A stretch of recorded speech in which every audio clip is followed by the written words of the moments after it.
ಓದ್ಕೊಳ್ತೀನಿ, research ಮಾಡಬೇಕು, ನನ್ನ ಎಜುಕೇಷನ್ಗೆ help ಆಗುತ್ತೆ ಅಂತ ಮೊಬೈಲ್ ತೆಗೆಸ್ಕೊಂಡ್ಲು. ಬೇಗ ಮಲ್ಕೊಂಬ ಅಂತ ಹೇಳಿದ್ರು. ಇಲ್ಲಪ್ಪ, ನಾನು ಓದ್ಕೋಬೇಕು ಅಂತ ಹೇಳ್ತಾ ಇದ್ದ ಮಗಳು ಇವತ್ತು ಮಧ್ಯರಾತ್ರಿ ಮೊಬೈಲ್ ಇಟ್ಕೊಂಡು ರೀಲ್ಸ್ ನೋಡ್ತಾ ಇದ್ದಾಳೆ. ನನ್ನ ಮಗಳ? ಹಾಂ, ಅಲ್ಲ, ನಾನು ಹೇಳ್ಕೊಟ್ಟ ಸಂಸ್ಕಾರದಲ್ಲಿ, ನಾನು ಕೊಡ್ತಾ ಇರೋ ಪ್ರೀತಿಯಲ್ಲಿ ಏನಾದರೂ ಕಮ್ಮಿ ಆಯ್ತಾ ಭಗವಂತ? ಕರ್ದಿಯ ಶಿವಪ್ರಸಾದ್. ಭಗವಂತ, ಭಗವಂತ, ನನ್ನ ಮಗಳಿಗೆ ನಾನು ಕೊಡ್ತಾ ಇರೋ ಪ್ರೀತಿಯಲ್ಲಿ ಏನಾದರೂ ಕಮ್ಮಿ ಆಗಿದೆಯಾ? ಪ್ರೀತಿಯಲ್ಲಿ ಕೊರತೆ ಆಗಿದ್ರೆ ದುಃಖ ಆಗತ್ತೆ ಶಿವಪ್ರಸಾದ್, ಸಂತೋಷ ಆಗಲ್ಲ. ಆದ್ರೆ ಪ್ರಣಿ ಸಂತೋಷವಾಗೇ ಇದ್ದಾಳಲ್ಲ, ನೀನೇ ನೋಡಿದ್ಯಲ್ಲ. ಅವಳು ಸಂತೋಷವಾಗಿರ್ಬೇಕು, ನಗ್ನಗ್ತಾ ಇರಬೇಕು. ಆದ್ರೆ ಓದೋ ಹುಡುಗಿ ಮಧ್ಯರಾತ್ರಿ 3 ಗಂಟೆವರೆಗೂ ಮೊಬೈಲ್ ಇಟ್ಕೊಂಡು ಕೂತ್ಕೊಂಡ್ರೆ ಅವಳ ಭವಿಷ್ಯ ಏನಾಗ್ಬೇಡ. ಇದು ತಪ್ಪು ಅಂತ ತಿದ್ದಿ ಬುದ್ಧಿ ಹೇಳಿ ಸರಿ ಹೋಗ್ಬೋದು. ಅಲ್ಲ ಭಗವಂತ, ನಾನು ಅವಳಿಗೆ ಬುದ್ಧಿ ಹೇಳಕ್ ಹೋಗಿ ಅವಳು ನಮ್ಮಪ್ಪನೇ ನನ್ನ ಬಗ್ಗೆ ತಪ್ಪು ತಿಳ್ಕೊಂಡಿದ್ದಾರೆ ಅಂತ ನನ್ನ ಬೇಜಾರು ಮಾಡ್ಕೊಂಡ್ಬಿಟ್ರೆ? ಈಗ ನಿನ್ ಮಗಳು ಭವಿಷ್ಯ ಮುಖ್ಯನಾ ಅಥವಾ ಅವಳು ನಿನ್ ಬಗ್ಗೆ ಏನ್ ಅನ್ಕೋತಾಳೆ ಅನ್ನೋದು ಮುಖ್ಯನಾ?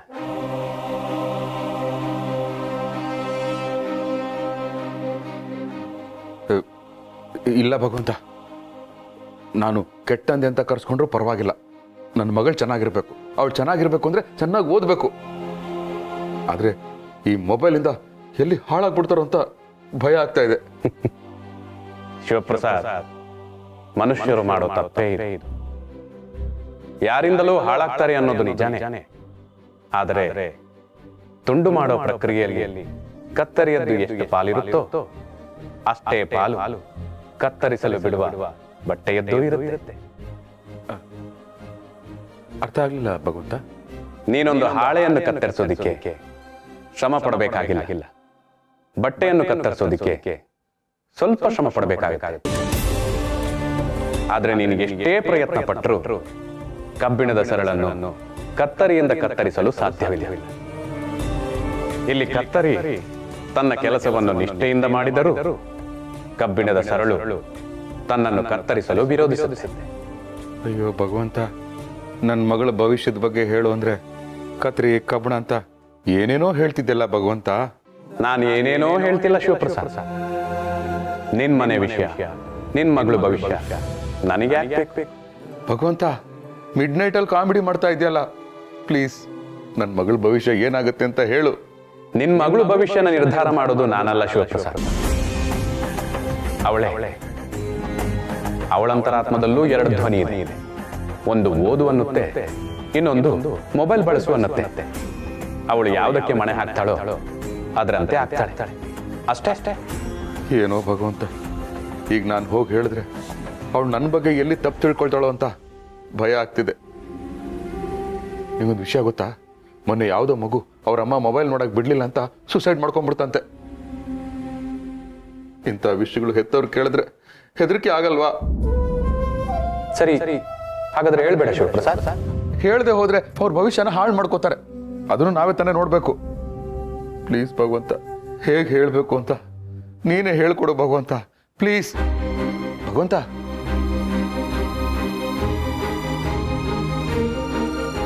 ಕತ್ರಿ ಅಂತ್ಯ, ಕಬ್ಬಣ ಅಂತ್ಯ, ನನಗೆ ಹೆಂಗೆ ಅರ್ಥ ಆಗಬೇಕು?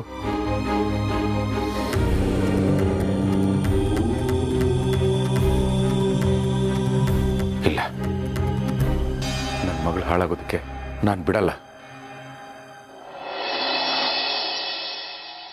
ಶಿವು, ಏನೋ ಮಾತಾಡಬೇಕು ಅಂತ ಕರ್ಕೊಂಬಂದು ಸುಮ್ಮನೆ ಇದೆಯಲ್ಲಪ್ಪ, ಏನು ಸಮಸ್ಯೆ ಹೇಳು.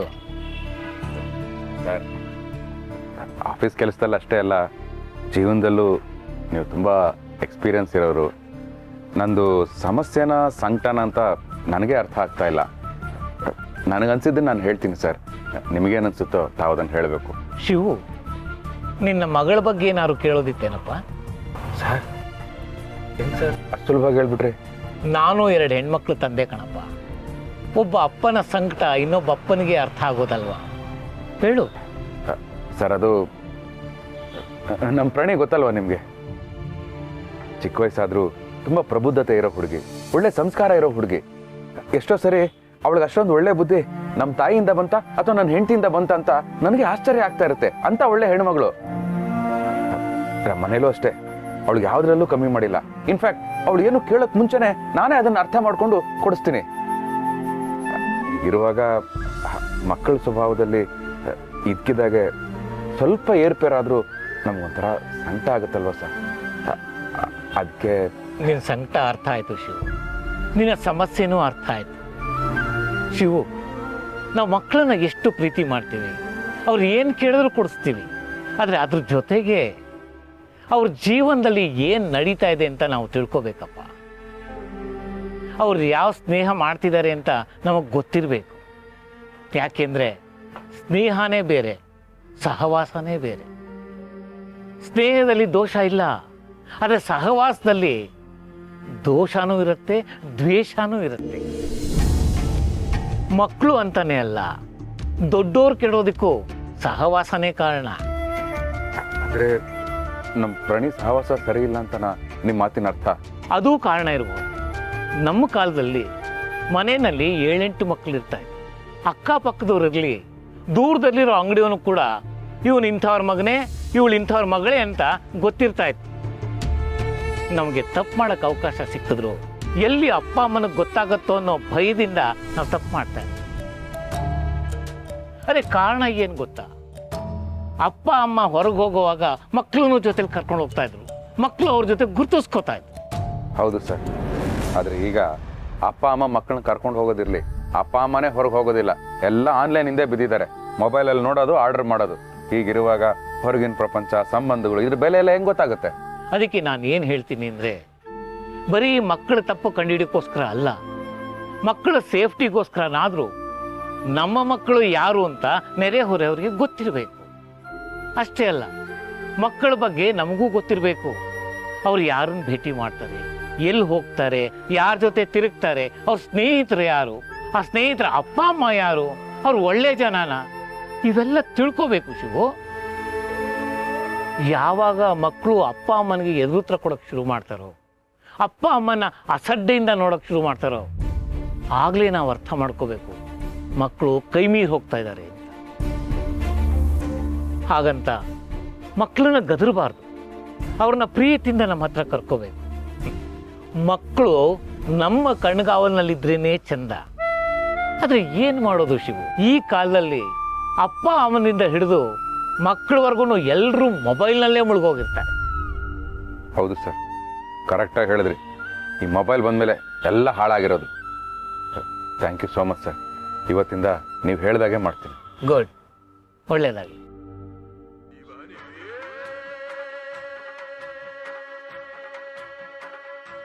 ಪ್ರಣಿ ಲೆಕ್ಚರರು ಇವರೇ ಕಾಲ್ ಮಾಡ್ತಿದ್ದಾರೆ. ನಮಸ್ತೆ ಮೇಡಮ್. ಸರ್ ನಮಸ್ತೆ, ನಾನು ಪ್ರಣೀತಾ ಲೆಕ್ಚರರ್ ಮಾತಾಡ್ತಿರೋದು. ಪ್ರಣೀತನ ಬಗ್ಗೆ ನಿಮ್ಮ ಹತ್ರ ಸ್ವಲ್ಪ ಮಾತಾಡಬೇಕಿತ್ತು. ಮೇಡಮ್ ಏನಾಯ್ತು? ನಮ್ಮ ಪ್ರಣಿಗೆ ಏನಾಯ್ತು? ಗಾಬರಿ ಆಗಬೇಡಿ ಸರ್, ಅವಳ ಆಕ್ಟಿವಿಟೀಸ್ ಬಗ್ಗೆ ನಿಮ್ಮ ಹತ್ರ ರಿಪೋರ್ಟ್ ಮಾಡೋದಿತ್ತು. ಇತ್ತೀಚೆಗೆ ಅವಳು ಸ್ವಲ್ಪ ಬದಲಾಗಿದ್ದಾಳೆ ಅನ್ನಿಸ್ತಿದೆ. ಕಾಲೇಜಿಗೆ ಲೇಟಾಗಿ ಬರೋದು, ಆಬ್ಸೆಂಟ್ ಆಗೋದು, ಇದೆಲ್ಲ ಆಗ್ತಿದೆ. ಇತ್ತೀಚೆಗೆ ಟೆಸ್ಟ್ ರಿಪೋರ್ಟ್ ಕೂಡ ಡಲ್ ಆಗಿದೆ. 3 ಸಬ್ಜೆಕ್ಟಲ್ಲಿ ಅವಳು ಫೇಲ್ ಆಗಿದ್ದಾಳೆ. ಯಾಕೆ ಸರ್, ಮನೇಲೇನಾದ್ರೂ ಸಮಸ್ಯೆ ಏನಾ? ಅಯ್ಯೋ ಮೇಡಮ್, ಹಾಗೆಲ್ಲ ಏನೂ ಇಲ್ಲ.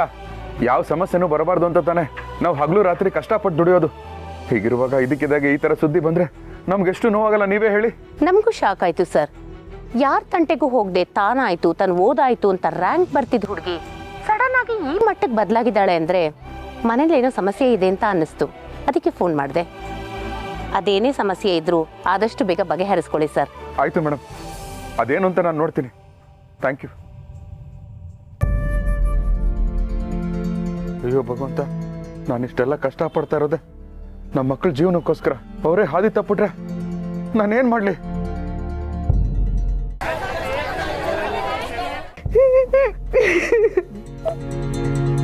ಅಮ್ಮ ಅಳ್ಬೇಡ ಅಮ್ಮ. ತಾತ ಅಳ್ಬೇಡ. ಇಬ್ರು ಒಟ್ಟೊಟ್ಟಿಗೆ ಆದ್ರೆ ನಾನು ಯಾರ ಕಣ್ಣು ಅಂತ ಒರೆಸ್ಲಿ?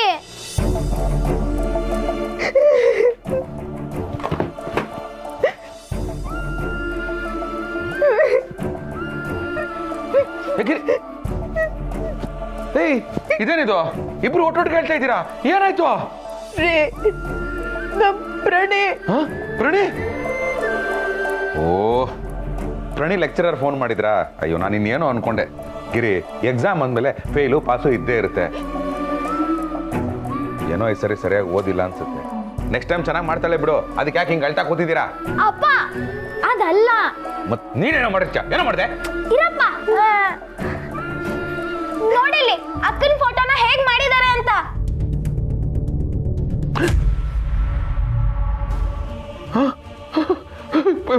ಪ್ರಣಿ ಪ್ರಣಿ ಪ್ರಣೀಗೇನು ಆಗಿಲ್ಲ, ಯಾರೋ ಕಿಡಿಗೇಡಿಗಳು ಮಾಡಿರೋ ಕೆಲಸ ಇದು.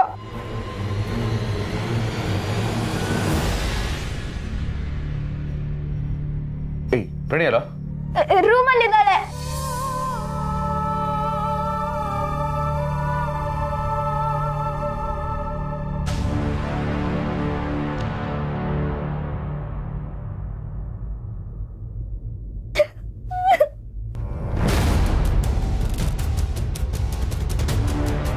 ಪ್ರಣಿ ಕಂದ ಕಂದ ಕಂದ ಅಳ್ಬೇಡ್ವೋ ಸಮಾಧಾನ ಮಾಡ್ಕೊಳ್ಳೋ ನೋಡು ಅಪ್ಪ ನಾನಿದ್ದೀನಿ ಅಳ್ಬೇಡ ಏನು ಹೆದರ್ಕೋಬೇಡ ಸಮಾಧಾನ ಮಾಡ್ಕೊ ಕೂತ್ಕೋ ಬಾ ಸಮಾಧಾನ ಮಾಡ್ಕೊ ಸಾರಿ ಅಪ್ಪ, ನಾನು ನಿಮಗೆ ಸುಳ್ಳು ಹೇಳ್ಬಿಟ್ಟೆ, ನಿಮ್ಗೆ ಅಮ್ಮಂಗೆ ಎಲ್ರಿಗೂ ಮೋಸ ಮಾಡಿಬಿಟ್ಟೆ. ಪ್ರಣಿ ನೀನ್ ನನ್ನ ಮಗಳು ಕಣಮ್ಮ, ನೀನ್ ಸುಳ್ಳು ಹೇಳಕ್ ಸಾಧ್ಯ ಇಲ್ಲ, ತಪ್ಪು ಮಾಡಕ್ ಸಾಧ್ಯ ಇಲ್ಲ, ಮೋಸ ಮಾಡಕ್ಕಂತೂ ಸಾಧ್ಯ ಇಲ್ವೇ ಇಲ್ಲ.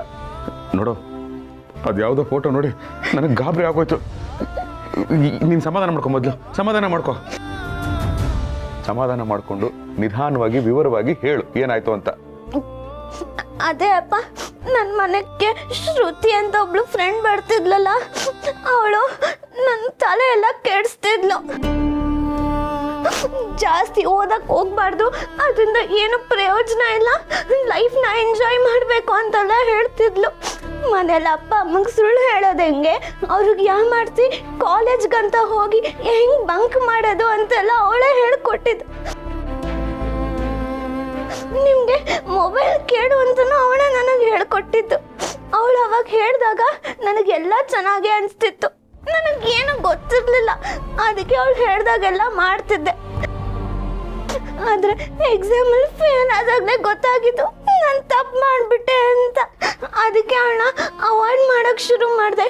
ನೀನು ನನ್ನೇ ಅವಾಯ್ಡ್ ಮಾಡ್ತೀಯ ಅಂತ ನನ್ನ ಫೋಟೋ ಎಲ್ಲ ಹಂಗೆ ಎಡಿಟ್ ಮಾಡಿ ಸೋಷಿಯಲ್ ಮೀಡಿಯಾದಲ್ಲಿ ಹೇಗೆ ಹಾಕಿದಾಳೆ ನೋಡಿ.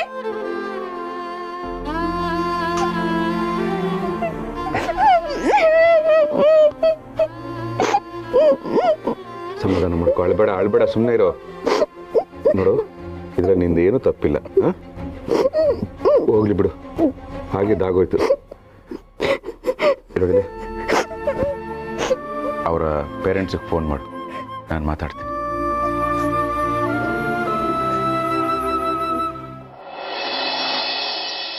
ಫೋನ್ ಮಾಡಿ ಬರಕ್ಕೆ ಹೇಳಿದ್ರಲ್ಲ, ಏನು ವಿಷಯ? ಇಷ್ಟೆಲ್ಲ ಆಗಿದೆ, ವಿಷಯನೂ ನಿಮಗೆ ಗೊತ್ತು, ತಿರ್ಗಾ ಏನು ಕರೆದಿದ್ದು ವಿಷಯ ಅಂತ ಹೇಳ್ತಾರಲ್ಲ, ಇದು ನ್ಯಾಯನಮ್ಮ? ಅವ್ರು ಇನ್ನೂ ಕಾಲೇಜ್ ಮೆಟ್ಲು ಹತ್ತುತ್ತಿರೋ ಪುಟ್ಟ ಮಕ್ಕಳು, ಏನೋ ತಮಾಷೆಗೆ ಮಾಡಿರ್ತಾರೆ, ಅದಕ್ಕೆ ನೀವು ದೊಡ್ಡವರೆಲ್ಲ ಇಂಟರ್ಫಿಯರ್ ಆಗಿ ಒಳ್ಳೆ ಇನ್ವೆಸ್ಟಿಗೇಷನ್ ಮಾಡೋ ಥರ ಕೂತಿದ್ದೀರಲ್ಲ, ನಿಮ್ಮ ಬುದ್ಧಿಗೆ ಏನು ಹೇಳಬೇಕು? ಏನಮ್ಮ ಪ್ರಾಣಿ? ನನ್ನ ಮಗಳ ಹೆಸರು ಪ್ರಾಣಿ ಅಲ್ಲ, ಪ್ರಣಿ. ಅದೇ ಈ ಥರ ಫಿಲಾಸಫಿ ಹೇಳ್ಸೋದಿಕ್ಕೆನಾ ನನಗೆ ಕರೆದಿದ್ದು? ಆಂಟಿ ಅದು ನೀ ಸುಮ್ಮನೆ ಇರು. ನಮ್ಮ ಬುದ್ಧಿಗೆ ಏನಾಗಿದೆ ಅಂತ ಕೇಳ್ತಾ ಇದ್ದೀರಲ್ಲ, ನೀವು ನಿಮ್ಮ ಮಗಳಿಗೆ ಸರಿಯಾದ ಬುದ್ಧಿ ಹೇಳ್ಕೊಟ್ಟಿದ್ರೆ ಇಷ್ಟೆಲ್ಲ ಆಗ್ತಾನೆ ಇರಲಿಲ್ಲ. ಪ್ರಣಿ ಚೆನ್ನಾಗೇ ಓದ್ಕೊಂಡಿದ್ಲು, ನಿಮ್ಮ ಮಗಳು ಅವಳ ತಲೆ ಕೆಡಿಸಿ ಓದೋದ್ರಿಂದ ದೂರ ಮಾಡಿ ಫೇಲ್ ಆಗೋ ಹಾಗೆ ಮಾಡಿದ್ದಾಳೆ. ಇನ್ ಮುಂದೆ ಇವಳು ನಿಮ್ಮ ಮಗಳ ಜೊತೆ ಸೇರಲ್ಲ ಅಂತ ಹೇಳಿದ್ದಕ್ಕೆ ಮೆಸೇಜಸ್ ಅಲ್ಲಿ ಚಚೆ ಹೇಳೋದಕ್ಕೆ ಹಿಂಸೆ ಅನ್ಸುತ್ತೆ. ಇಷ್ಟೆಲ್ಲ ಮಾಡಿದ್ದು ಸರಿ ಅಂತೀರಾ? ನೋಡಿ, ಕಾಲೇಜ್ ಟೈಮಲ್ಲಿ ಎಂಜಾಯ್ ಮಾಡ್ದಲೆ ಇನ್ಯಾವಾಗ ಎಂಜಾಯ್ ಮಾಡೋಕ್ಕಾಗುತ್ತೆ? ನನ್ನ ನಿಮ್ಮ ಏಜಲ್ಲಿ ಎಂಜಾಯ್ ಮಾಡೋಕ್ಕಾಗುತ್ತಾ? ಮಾಡ್ಲಿ ಬಿಡಿ, ಮಾಡೋ ವಯಸ್ಸು. ನೋಡಿ ಇವ್ರೆ, ನೀವು ನಮ್ಮನೆಗೆ ಬಂದಿದ್ದೀರಾ ಅನ್ನೋ ಒಂದೇ ಒಂದು ಕಾರಣಕ್ಕೆ ಕೋಪ ಬಂದರೂ ನುಂಗ್ಕೊಂಡು ಸಮಾಧಾನವಾಗಿದ್ದೀನಿ. ನೀವು ಸಿಂಗಲ್ ಪೇರೆಂಟ್ ಇರ್ಬೋದು, ಅದ್ರ ಬಗ್ಗೆ ನನಗೆ ಆಸಕ್ತಿ ಇಲ್ಲ, ಅದ್ರ ಬಗ್ಗೆ ನಾನು ಮಾತು ಕೂಡ ಆಡಲ್ಲ. ನೋಡಿ ಮೇಡಮ್, ನೀವು ನಿಮ್ಮ ಮಕ್ಕಳನ್ನ ಬೆಳೆಸಿ ಸಮಾಜಕ್ಕೆ ಬಿಟ್ಟಾಗ ನೀವು ಕಲಿಸ್ಕೊಟ್ಟಂಥ ಸಂಸ್ಕಾರ 4 ಜನಕ್ಕೆ ಒಳ್ಳೇದು ಮಾಡದೇ ಇದ್ರೂ ಚಿಂತೆ ಇಲ್ಲ, ಆದರೆ ಕೆಟ್ಟ ಬುದ್ಧಿ ಕಲಿಸ್ಕೊಡ್ಬಾರ್ದು. ಮಗಳ ನಡವಳಿಕೆ ನೋಡಿದ್ರೇನೆ ಗೊತ್ತಾಗುತ್ತೆ. ನೀವೆಂಥ ಸಂಸ್ಕಾರ ಕಲಿಸಿದ್ದೀರಾ ಅಂತ. ನೋಡಿ, ನನ್ನ ಮಗಳು ಇರೋದೇ ಹಾಗೆ. ಅವಳು 100 ಸಲ ತಪ್ಪು ಮಾಡಿದ್ರು ಅದನ್ನ ಸಾಲ್ವ್ ಮಾಡೋದಕ್ಕೆ ನಾನಿರೋದು. ಬೆಳೆಯೋ ಏಜು, ಮಾಡ್ಲಿ ಬಿಡಿ. ಇದು ಅತಿಯಾಚೆ ಯಾಕೋ. ಮನೇಲಿ ಹೆಣ್ಣು ಮಕ್ಕಳು ಹುಟ್ಟಿದ ತಕ್ಷಣ ಆ ಮಗು ಜೊತೆ ಅವ್ರ ಅಪ್ಪ ಅಮ್ಮನ ಮನಸ್ಸಲ್ಲೂ ಭಯ ಹೆಚ್ಚಾಗ್ತಾ ಇರುತ್ತೆ. ಮಗು ದೊಡ್ಡದಾಗ್ತಾ ಆಗ್ತಾ ಭಯ ಅನ್ನೋದು ದೊಡ್ಡದಾಗ್ತಾ ಇರುತ್ತೆ. ಸರಿಯಾಗಿ ಹೇಳಿದ್ರಿ ಮಾವ. ಮನೆ ಮಗಳು ಮನೆಯಿಂದ ಆಚೆ ಹೋಗಿ ವಾಪಸ್ ಬರೋವರೆಗೂ ಹೆತ್ತವರು ಜೀವನ ಕೈಯಲ್ಲಿ ಹಿಡ್ಕೊಂಡು ಕಾಯ್ತಿರ್ತಾರೆ. ಇದು ನಿಮಗೂ ಗೊತ್ತು ಅಂತ ಅನ್ಕೋತೀನಿ. ಈ ಥರ ಎಲ್ಲ ಮಾತಾಡ್ತಿದ್ದೀರಾ ಅಂದ್ರೆ ಛೇ, ಆ ಭಗವಂತ ಮೆಚ್ತಾನಾ? ನೋಡಿ, ನನ್ನ ಮಗಳಿಂದ ನಿಮಗೆ ತೊಂದರೆ ಆಗುತ್ತೆ ಅಂದರೆ ನಿಮ್ಮ ಮಗಳನ್ನ ಬೇರೆ ಕಾಲೇಜಿಗೆ ಸೇರಿಸಿ. ಇಲ್ಲ ಅಂದರೆ ನಿಮ್ಮ ಮನೇನ ಬೇರೆ ಕಡೆ ಶಿಫ್ಟ್ ಮಾಡ್ಕೊಳ್ಳಿ. ನಿಮ್ಮ ಮಾತಿಗೆಲ್ಲ ನನ್ನ ಮಗಳನ್ನ ನಾನು ಕಂಟ್ರೋಲಲ್ಲಿ ಇಟ್ಕೊಳ್ಳೋದಕ್ಕೆ ಆಗೋದಿಲ್ಲ. ಅಲ್ಲ, ನಾನಂತೂ ಜೀವನದಲ್ಲಿ ಎಂಜಾಯ್ ಮಾಡಲಿಲ್ಲ. ಅಟ್ಲೀಸ್ಟ್ ನನ್ನ ಮಗಳಾದರೂ ಎಂಜಾಯ್ ಮಾಡಿಕೊಂಡು ಆರಾಮಾಗಿರ್ಲಿ ಅಂತ ಬಿಟ್ಟಿದ್ದೀನಿ. ಸುಮ್ಮನೆ ರೀ, ಸಾಕು. ನಾನು ಆಗ್ಲಿಂದ ನೋಡ್ತಾನೆ ಇದ್ದೀನಿ, ತಾಳ್ಮೆಯಿಂದ ಕೇಳ್ಕೊಳ್ತಾ ಇದ್ದೀವಿ. ನಿಮ್ಮ ಮಗಳನ್ನ ವಹಿಸ್ಕೊಂಡು ಮಾತಾಡ್ತಾ ಇದ್ದೀರಲ್ಲ. ನಿಮ್ಮ ಮಗಳು ನಮ್ಮ ಮಗಳನ್ನ ಹಾಳು ಮಾಡ್ತಾ ಇದ್ರೆ ನೋಡ್ಕೊಂಡು ಸುಮ್ಮನೆ ಇರ್ಬೇಕಾ ನಾವು?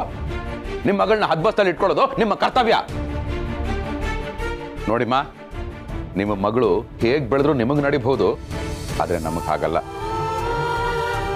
ನಮಗೆ ನಮ್ಮ ಮಕ್ಕಳೇ ಆಸ್ತಿ. ಇದೇ ಕೊನೆ. ಇನ್ನೊಂದು ಸರಿ ನಿಮ್ಮ ಮಗಳು ನಮ್ಮ ಮಗಳ ತಂಟೆಗೆ ಬಂದ್ರೆ ನಾನು ಶಿವಪ್ರಸಾದ್ ಆಗಿರಲ್ಲ, ರುದ್ರಪ್ರಸಾದ್ ಆಗ್ಬಿಡ್ತೀನಿ.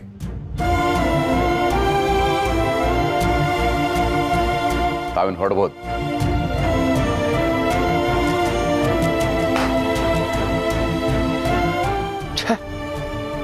ಅಪ್ಪ ಅಮ್ಮನೇ ಸರಿ ಇಲ್ದಿದ್ರೆ ಮಕ್ಕಳಿಗೆ ಬೈದೇನು ಪ್ರಯೋಜನ? ಶಿವಪ್ರಸಾದ್, ಭಗವಂತ, ಅಪ್ಪ ಅಮ್ಮ ಸರಿ ಇಲ್ಲ ಅಂದಮೇಲೆ ಆಗಿರೋ ತಪ್ಪಿಗೆ ಮಕ್ಳಿಗಂದು ಏನ್ ಪ್ರಯೋಜನ ಅಂತ ಅನ್ಕೋತಿದ್ಯಲ್ಲ. ನೀನು ನಿನ್ನ ಹೆಂಡತಿ ಸರಿಯಾಗೇ ಇದ್ದೀರಲ್ವಾ? ಆದ್ರೂ ಪ್ರಣಿ ತಪ್ಪು ದಾರಿ ಯಾಕೆ ಹಿಡಿದ್ಲು? ಭಗವಂತ, ನಾನು ಗಿರಿ ಪ್ರಣಿಗೆ ಒಳ್ಳೆ ಸಂಸ್ಕಾರನೇ ಹೇಳ್ಕೊಟ್ಟಿದ್ದೀವಿ.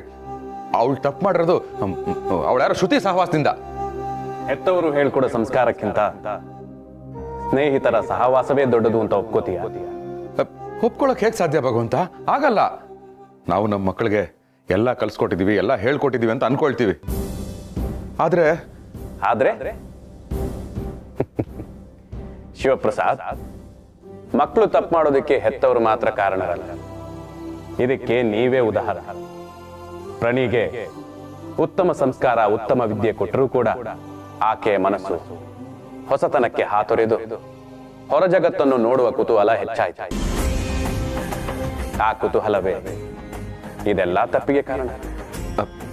ಹಾಗಿದ್ರೆ ಮಕ್ಕಳಿಗೆ ಕುತೂಹಲ ಇರಬಾರ್ದ ಭಗವಂತ? ಕುತೂಹಲ ಜ್ಞಾನದಲ್ಲಿರಬೇಕು. ಅದನ್ನು ದಾಟಿದರೆ ಮಗಳಿಗೆ ವಾಹನವನ್ನು ಚಲಾಯಿಸುವ ಆಸೆ. ಆ ಆಸೆಯನ್ನು ಹೆತ್ತವರು ನಿರಾಕರಿಸಿದಾಗ, ಹೊರಗಿನ ವ್ಯಕ್ತಿ ಮಗಳ ಕೈಗೆ ವಾಹನವನ್ನು ಕೊಟ್ಟಾಗ, ಆ ಕ್ಷಣದಲ್ಲಿ ಆಕೆ ಹೆತ್ತವರಿಗಿಂತ ಆ ಹೊರ ವ್ಯಕ್ತಿಯನ್ನೇ ನಂಬುತ್ತಾಳೆ. ಇದಕ್ಕೆ ಏನ್ ಮಾಡ್ಬೇಕು ಭಗವಂತ? ಮಕ್ಕಳಿಗೆ ಸಹಜವಾಗಿ ಬರುವ ಕುತೂಹಲ, ಆಸೆಗಳನ್ನು ಮೊದಲೇ ತಿಳಿದುಕೊಂಡು ಅದನ್ನು ಹೆತ್ತವರೇ ಪರಿಚಯಿಸಬೇಕು. ಆಗ ಮಕ್ಕಳ ಹೊರ ಜಗತ್ತಿನ ಪ್ರವೇಶ ಕಡಿಮೆಯಾಗಬಹುದು. ಮಕ್ಕಳು ಬೆಳೆದು ಸ್ವತಂತ್ರವಾಗಿ ಬದುಕನ್ನು ಕಟ್ಟಿಕೊಳ್ಳುವವರೆಗೂ ಅವರು ನಿಮ್ಮ ಕಣ್ಗಾವಲಲ್ಲೇ ಇರಬೇಕು. ನೂರಾರು ಕೈಗಳು ತಪ್ಪು ಹೆಜ್ಜೆ ಇಡುವಂತೆ ಒತ್ತಾಯ ಮಾಡಿದರೂ ಯಾವ ಹೆಜ್ಜೆ ಇಡಬೇಕೆನ್ನುವ ನಿರ್ಧಾರ ಮಕ್ಕಳದ್ದೇ ಆಗಿರಬೇಕು. ಆ ಬುದ್ಧಿಯನ್ನು ನೀವೇ ಹೇಳಿಕೊಡಬೇಕು. ಹೆತ್ತವರ ಸಂಸ್ಕಾರ ಕೆಲಸ ಮಾಡುವುದು ಅರ್ಧದಷ್ಟೇ. ಅದನ್ನು ಪಾಲಿಸುವ ಕಾರ್ಯ ಮಕ್ಕಳದ್ದೇ ಅಲ್ಲವೇ? ನನ್ನ ಮಗ ಈಗ ಎಲ್ಲಿದ್ದಾನೆ, ಏನ್ ಮಾಡ್ತಿದ್ದಾನೆ, ಅವನು ಯಾರೊಂದಿಗಿದ್ದಾನೆ, ಅವನ ಸ್ನೇಹಿತರು ಯಾರು, ನಿಕಟವರ್ತಿಗಳು ಯಾರು, ಅವರ ಹಿನ್ನೆಲೆ ಏನು, ಅವರ ಪೋಷಕರು ಯಾರು, ಇದೆಲ್ಲ ಕನಿಷ್ಠ ಮಾಹಿತಿಗಳು ಎಲ್ಲಾ ತಂದೆ ತಾಯಂದಿರಿಗೂ ತಿಳಿದಿರಬೇಕು. ಅಷ್ಟೊಂದು ಕಟ್ನೆಟ್ ಮಾಡಿದ್ರೆ ಪಾಪ ಅವ್ರಿಗೂ ಪ್ರೈವಸಿ ಇರುತ್ತಲ್ವಾ ಭಗವಂತ? ನಿಮ್ಮ ಮನೆಯಂಗಳದಲ್ಲಿ ಬೀಜ ಮೊಳಕೆಯೊಡೆಯುವುದು ಸಸಿಯಾಗುವ ಸಂದರ್ಭದಲ್ಲಿ ಅದು ಖಾಸಗಿತನವನ್ನು ಬಯಸಿ ಯಾರನ್ನು ಹತ್ತಿರ ಬಿಟ್ಟುಕೊಳ್ಳದಿದ್ದರೆ ಅದರ ಆರೈಕೆ ಮಾಡುವುದು ಹೇಗೆ? ಈ ಖಾಸಗಿತನ ಅವರ ಬೆಳವಣಿಗೆಯ ಕೊನೆಯ ಹಂತದವರೆಗೂ ಇಲ್ಲದಿದ್ದರೂ ಬೆಳೆದು ಫಲ ಕೊಡುವವರೆಗಾದರೂ ಇರಬೇಕು. ಜೀವನದಲ್ಲಿ ಪುನಃ ಬರದೇ ಇರುವುದು ಪ್ರಾಣ, ಕಾಲ, ಯೌವನ.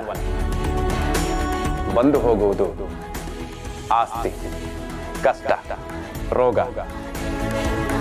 ಬಂದು ಹೋಗದೇ ಇರುವುದು ವಿದ್ಯೆ, ಸ್ನೇಹ, ಸಂಬಂಧ. ಆದರೆ ಸ್ನೇಹವನ್ನು ಅರಿವಿನಿಂದ ಮಾಡಬೇಕೇ ಹೊರತು ಅವಸರದಿಂದಲ್ಲ. ಸಹವಾಸ ಶಕ್ತಿಯಾಗಬೇಕೇ ಹೊರತು ದೋಷವಾಗಬಾರದು. ಶಿವಪ್ರಸಾದ್,